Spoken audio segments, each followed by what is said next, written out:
دو تین شعر. شر محشر کوئی اس گھر کا ہم پلہ نہیں بنتا. شر محشر کوئی اس گھر کا ہم پلہ نہیں بنتا. زمانہ لاکھ چاہے مگر واللہ نہیں بنتا. زمانہ لاکھ چاہے مگر واللہ نہیں بنتا. تو منت کر منت مانگ دعائیں مانگ لے لیکن. تو منت کر منت کر دعائیں مانگ لے لیکن اگر ناراض ہو زہرا تو اللهم صل على محمد وآل محمد.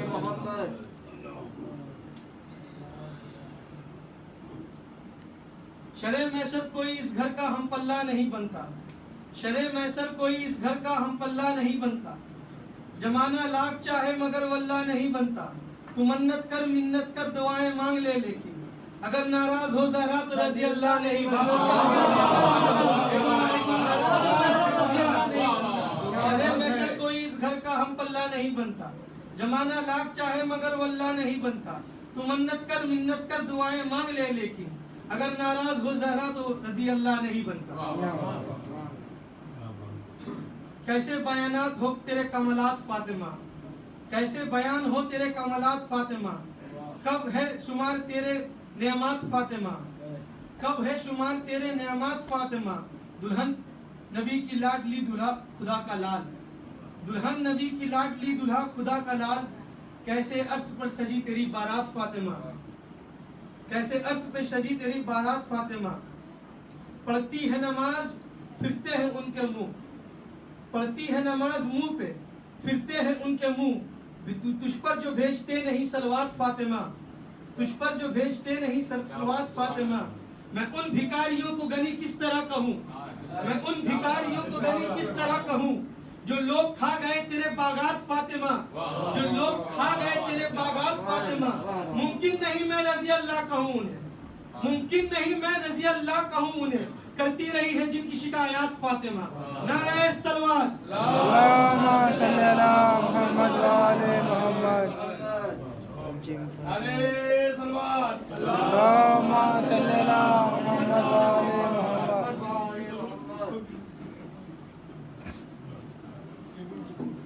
نعرہ صلوات. اللهم صل على محمد وآل محمد. آستے آستے آگے یہ جتنے لوگ آئیں گے تو پیچھے بیٹھ سکیں گے.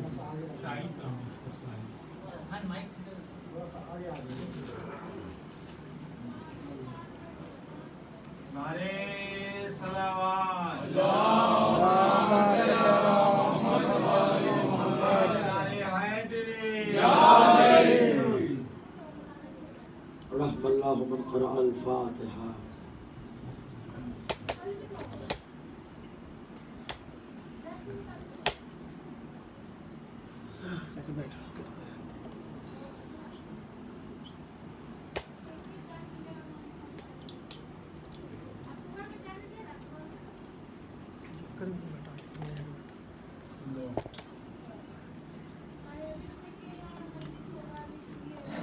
اعوذ باللہ من الشیطان اللعین الرجیم.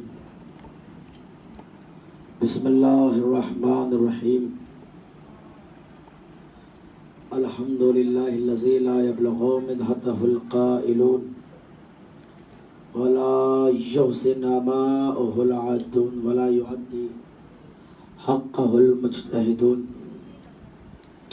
الذی لا یدرکہ بعد الحمم ولا ینالہ غوث الفتن.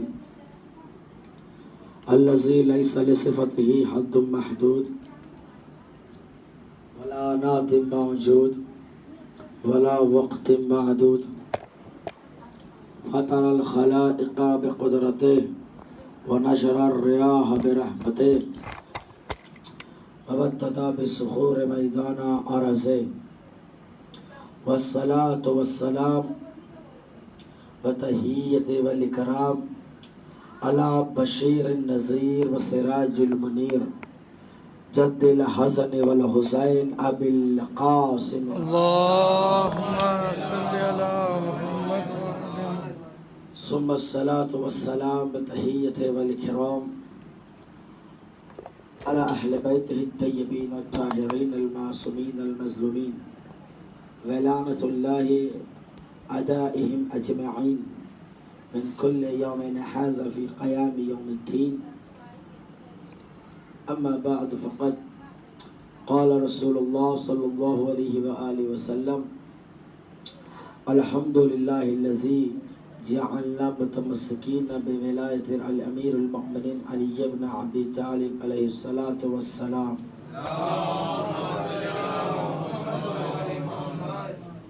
عزیزان محترم، برادران عزیز، صاحب ملت، بزرگان ملت، ماتمدران سید الشہداء کربلا علیہ الصلوۃ والسلام،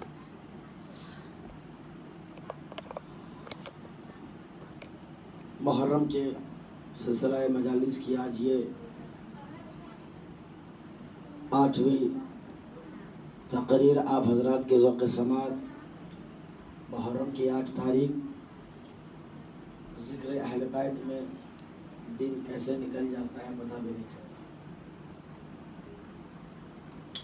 ایسا لگتا ہے کل کی بات ہے، کل سے ہی جو ہے موضوع کی شروعات ہوئی ہے، اور دیکھتے ہی دیکھتے 8 دن گزر گئے، اور اب حضرات کی خدمت میں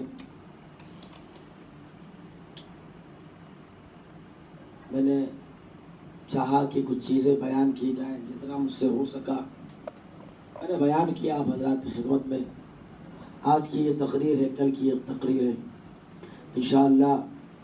ویسے تو عاشورہ میں تو روز عاشورہ ہے، جو ہو سکے جتنا ہو سکے انشاءاللہ آپ حضرات کی خدمت میں رکھا جائے گا.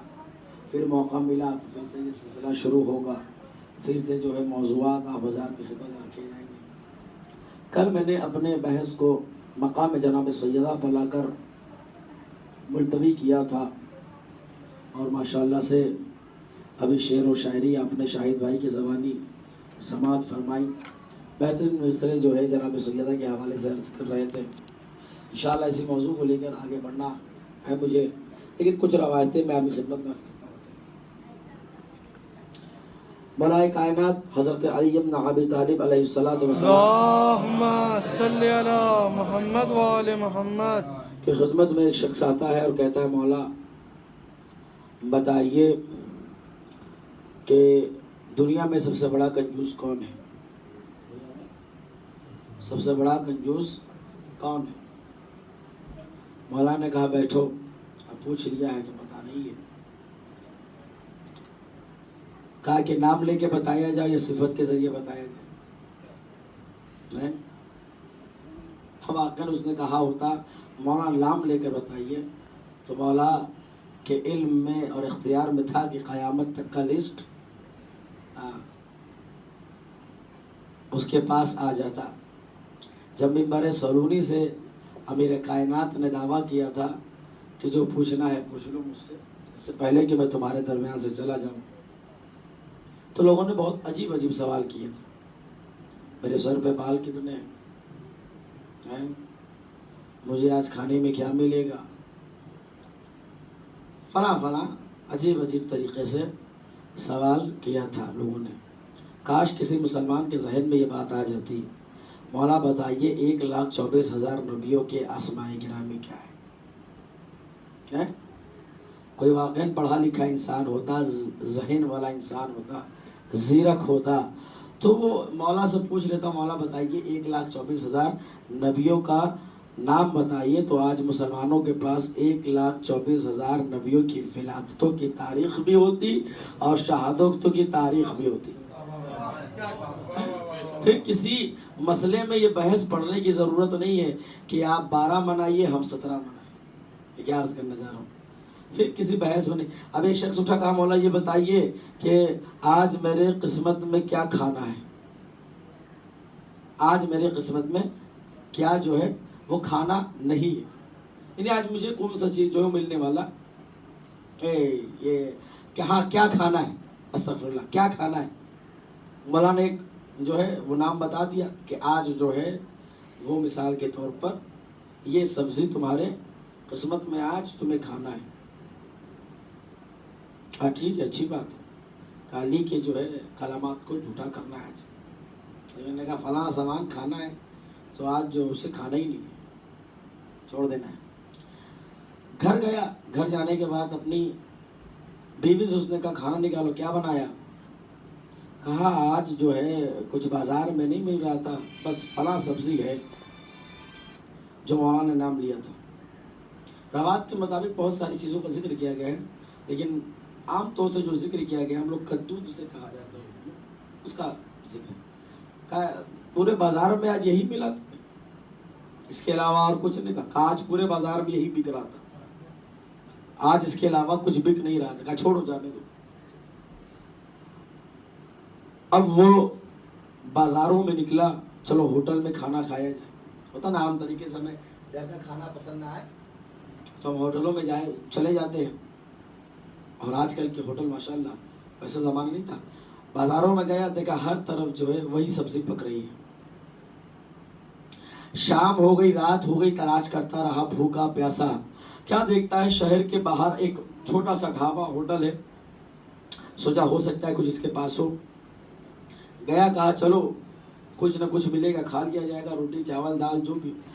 اب جا کر دیکھتا ہے جو ہوٹل میں بنانے والے جو ہوتے ہیں وہ نہیں تھے، بس ایک شخص تھا، سو رہا تھا۔ ایک مرتبہ آپ صلوات پڑھیں اور سامنے کی طرف آ جائیں۔ آئے سامنے آ جائے، آنے والے لوگ صلوات پڑھیں مل جل کے بعد۔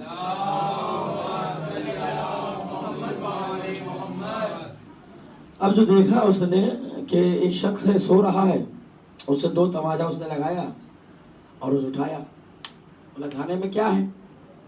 کچھ ہے تو لاؤ۔ کہا کچھ نہیں حضور، سب ختم ہو گیا۔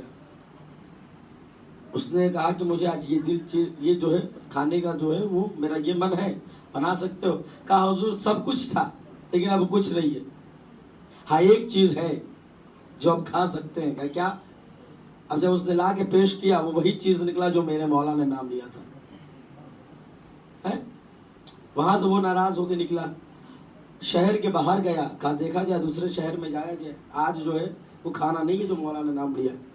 اب دیکھا ایک قافلہ آ رہا تھا، ایک قافلہ آ رہا تھا، اس قافلے کو روکا اس نے، کہا بھائی کچھ کھانے کو ہے تو دے دو، میں بھوکا ہوں، میں پیاسا ہوں۔ اب اسے پکڑ کر جو ہے وہ لے گئے لوگ دسترخوان کی طرف۔ اب جب دسترخوان سجا ہے وہ وہی چیز تھا جو میرے مولا نے نام لیا تھا۔ اس نے کہا اور کچھ نہیں ہے؟ کہا نہیں آج کچھ تو نہیں ہے، ہم جس بازار سے گزر رہے تھے اس بازار میں فقط آج یہی مل رہا تھا، آج یہی مل رہا تھا اور ہم لوگوں نے خرید لیا۔ کہا مجھے نہیں کھانا۔ اس نے کہا کھانا ہے؟ کہا مجھے نہیں کھانا، میرا من میرا دل۔ اسے پکڑ کر جو ہے وہ لے گئے سردار قبیلے کے پاس۔ سردار قبیلہ نے کہا اس کا جرم کیا ہے؟ کہا حضور اس نے ہم سے کھانا مانگا، ہم نے دیا، یہ کھاتا نہیں۔ کہا حضور جو چیز اس نے بنایا وہ مجھے پسند نہیں۔ کہا ہمارے قبیلے کا قانون ہے کہ اگر کوئی ہم سے کچھ مانگ لے کھانے کے لیے تو اسے کھانا ہی پڑتا ہے، اور اگر نہیں کھایا جائے تو ہم اسے سزائے موت دیتے ہیں، ہم اسے سزائے موت دیتے ہیں۔ اب بغض علی کا نتیجہ آپ نے دیکھا، اگر انسان علی کے بغض میں اور ضد میں آ جائے تو اسے سزائے موت کا بھی سامنا کرنا پڑتا ہے۔ صلوات پڑھیں مل جل کے باواز میں۔ ہم سزائے موت بھی دیتے ہیں، اگر نہیں کھایا تو موت کی سزا دے دیں گے، مجبوراً کھانا پڑا اسے۔ تو پتہ یہ چلا علی کے بغض میں اگر مخالفت ہو جائے تو ڈنڈے مار کے بھی کھانا پڑتا ہے، جو علی نے بتا دیا کہ آج رزق میں ہے۔ کہ مولا کنجوسوں کی تعریف بتائیے، کنجوس کسے کہتے ہیں؟ مولا نے کہا بیٹھو، پہلا کنجوس صفت، پہلا کنجوس وہ کہ پروردگار عالم نے جس دولتوں سے نوازا ہو اور وہ خرچہ نہ کرے، سب سے پہلا کنجوس، اور یہ بہت بڑا ہوتا ہے۔ اللہ نے اسے دولتوں سے نوازا ہو اور وہ ایک پیسہ بھی خرچ نہ کرے، اسے کہتے ہیں کنجوس۔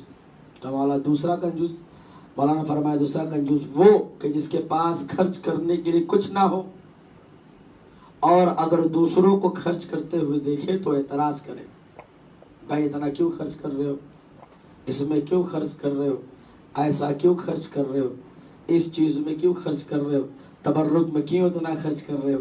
مجلس میں کیوں اتنا خرچ کر رہے ہو, حسین کی عزاداری میں کیوں اتنا خرچ کر رہے ہو. یعنی کنجوس کی صفت یہ ہے کہ اگر وہ خرچ کرتا ہوا دیکھ لے اور اسے اعتراض ہونے لگتا ہے کہ اتنا خرچ کیوں کیا جا رہا ہے, اس کے پاس نہیں ہے خرچ کرنے کے لیے, لیکن وہ دوسروں کو دیکھ کر اعتراض کرتا ہے. اب تیسرا کنجوس کیا مولانا, تیسرا کنجوس مولانا نے فرمایا کہ تیسرا کنجوس وہ ہے, اور سنیے گا, کہ جب کہیں دعا کی جاتی ہے اور کوئی مومن دعا کرے اور اس دعا پر بلند آواز سے امین نہ کہا جائے تو امین نہ کہنے والا انسان سب سے بڑا کنجوس ہوتا ہے. امین نہ کہنے والا انسان سب سے بڑا کنجوس ہوتا ہے. میں نے کہا مولا کیوں, دعا اس نے کی, امین اسے کہنا ہے, اس نے نہیں کہا تو پھر وہ کنجوس کیسا.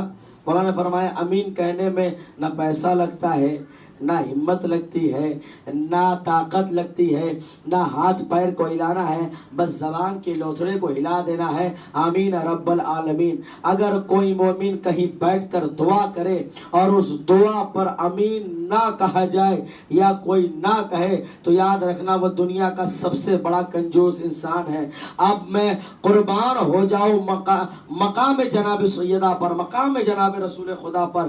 کائنات کا رسول دعا کرتا ہے اور جناب سیدہ سے کہتا ہے اے میری بیٹی, کائنات کا رسول دعا کرے تم امین کہنا. اب مقام جناب سیدہ کو آپ نے بات سمجھا کہ جو رسول کی دعا محتاج ہو جس امین کی, شریعت میں اسے سیدہ کہا جاتا ہے. نعرہ رسالت, نعرہ رسالت, نعرہ حیدری, آواز بلند صلوات. اب آغاز میں نے کر دیا ہے فضائل جناب سیدہ کا, لیکن اس حدیث کو میں مکمل کر دوں, اور میں نے کہیں نہ کہیں وعدہ کیا تھا دوسری یا تیسری مجلس میں مقام صلوات کو بھی بتاؤں گا. انشاءاللہ ساری چیزیں ایک دوسرے سے جڑی ہوئی ہیں. میں آپ کی خدمت میں پیش کرتا ہوا چلا جاؤں گا. کہا مولا اور بھی کوئی کنجوس ہے؟ کہا ہاں, دنیا کا اور سب سے بڑا ایک کنجوس ہے جو ان سب سے بڑا ہے. کہا مولا کون؟ کہا کہیں پر بھی اگر ذکر محمد اور آل محمد ہوتا ہو اور محمد اور آل محمد کا نام لے لیا جائے, اگر کوئی انسان بلند آواز سے صلوات نہ بھیجے تو یاد رکھنا وہ دنیا کا سب سے بڑا کنجوس کہا جاتا ہے. سلامتی زہرا بلند تر صلوات. اب سنیں صلوات کا سب سے بڑا فائدہ. جناب سجاد علیہ السلام فرماتے ہیں, اور کہیں نہ کہیں اس حدیث کو امام محمد باقر علیہ السلام سے ذکر کیا. مولا فرماتے ہیں کہ ایک انسان صلوات بھیجے اور 40,000 سال تک خاموش رہ جائے. کتنے سال تک؟ 40,000 سال تک کچھ نہ بولے, زبان سے ایک لفظ نہ بولے, زبان سے ایک جملہ نہ بولے, زبان سے ایک حرف نہ بولے, خاموش ہو جائے, اور پھر 40,000 سال کے بعد پھر صلوات بھیجے. 40,000 سال بعد پھر صلوات بھیجے. اولن تو کسی کو ملی گی نہیں اتنی. کوئی ہے 40,000 سال تک جیا ہو؟ کوئی نہیں ہو سکتا. ظاہر سی بات ہے اتنی عمر, اگر زیادہ سے زیادہ کسی نبی کو عمر عطا ہوئی ہے تو جناب نوح. تبلیغ کی مدت کتنی تھی؟ 950 برس. اور کل مدت کتنی تھی؟